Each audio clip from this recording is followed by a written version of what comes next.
The Khyber Pass on the northwest frontiers of the Indian subcontinent, linking Pakistan with remote Afghanistan. To drive north through the sullen mountains is to journey backwards in time, to an isolated nation which has consistently ignored the approach of a 20th century world. But this year, events have caught up with and overtaken feudal Afghanistan. Traditionally a buffer state, standing alone between major powers, it has suddenly caught world attention.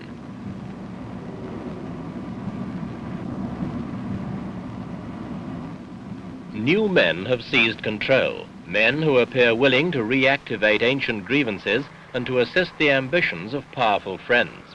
In this edition, Echo looks at a tiny nation engulfed in big issues, Afghanistan.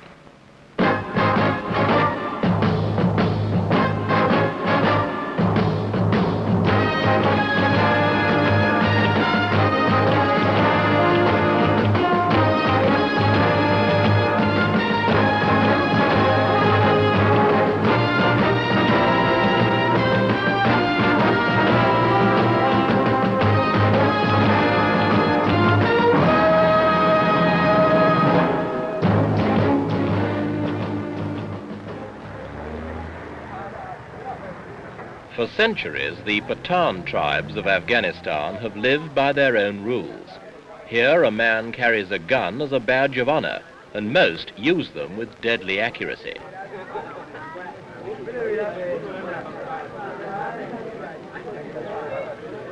Here, even today, tribal chiefs rule with absolute authority and tolerate no interference, even from the state. Armed with independence of spirit, they've never compromised with foreigners. The British came here and stayed long enough to fortify such ragged borders as could be established. But they retreated, leaving little more than a few rusting relics.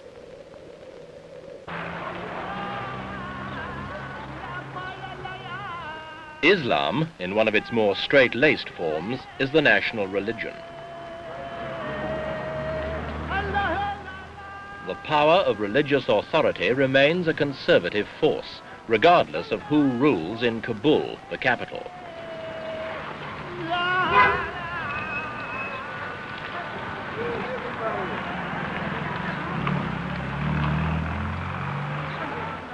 And the streets of the capital illustrate this nation's problems, principally that of poverty. The average annual income in this country is less than $75. The illiteracy rate is 90%. Slavery was officially abolished only in 1947.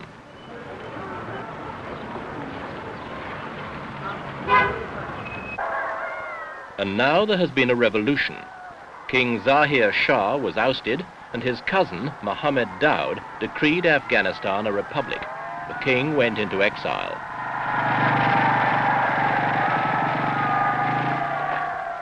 The new regime has the backing of Afghanistan's small but powerful army, and that in turn is supplied and equipped by the Soviet Union.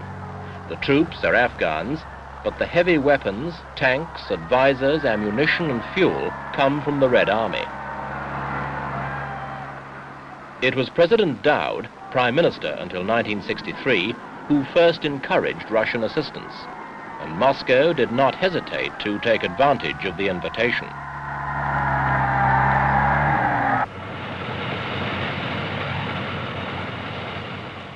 They poured in aid, both military and civil. They built this enormous power plant on the Kabul River. They even mollified the Muslim community by building the odd mosque. Curious indeed, for they suppressed their own Muslims in the Soviet Union.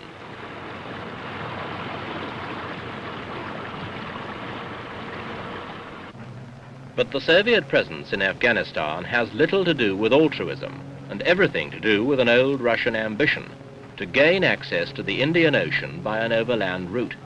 Afghanistan is a stepping stone. Between it and the sea is the Pakistani province of Baluchistan, but the Russians are at work on that problem.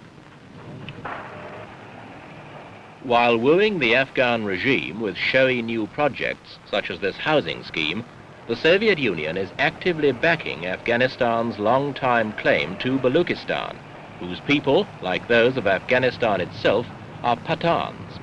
If Kabul's old longing for this valuable strip of territory could be fulfilled, the bricks and mortar of Soviet diplomacy would have built them a road to the sea.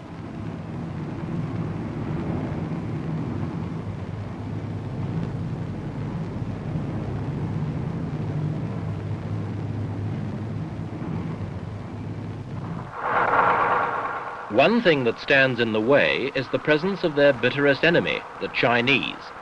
They fully understand Soviet ambitions in this area and have busied themselves with a number of practical civil aid programs while keeping a close eye on developments, especially those concerning Afghanistan and the Chinese ally, Pakistan.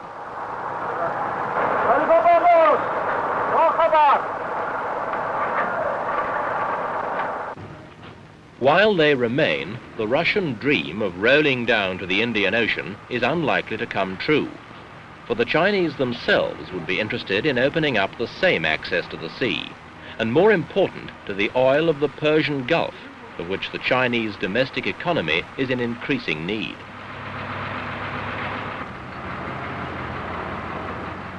Until Mohammed Daoud's coup, the Afghans had played a waiting game, accepting aid from all quarters. They thanked the Chinese for building their roads, but opened the aid gates to the west as well as the east.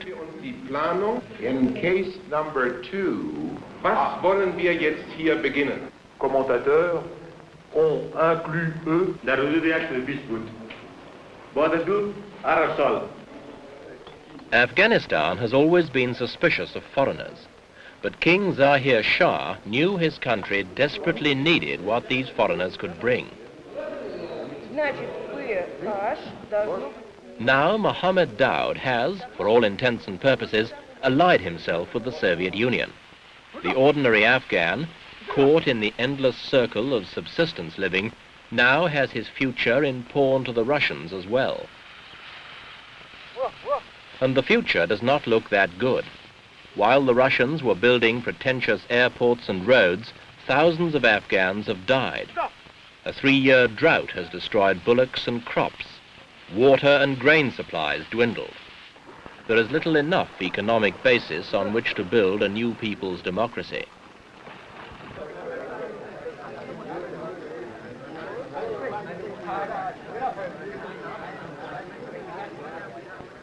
The remote rural markets have had little to trade, but the bargaining goes on in the traditional spirited manner. In fact, the whole country may have become yet another sensitive political marketplace, a future cause of international infighting.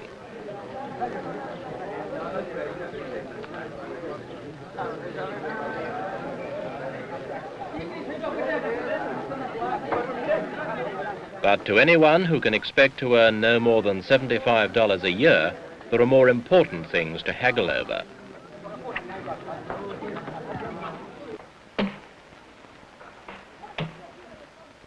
So despite the fact that they are the backwoodsmen of Asia, the Afghans and their nation have attracted interest and concern around the world. If Soviet strategy in this part of the world is consistent, it seems at least possible they were behind the fall of King Zahir.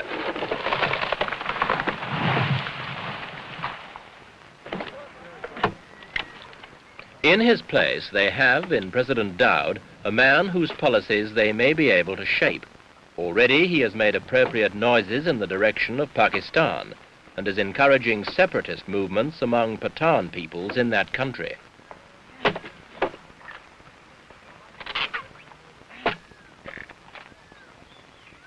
Whatever moves Afghanistan makes now, every step will be watched closely by those nations who could be affected: the Soviet Union, China, Iran, Pakistan, India.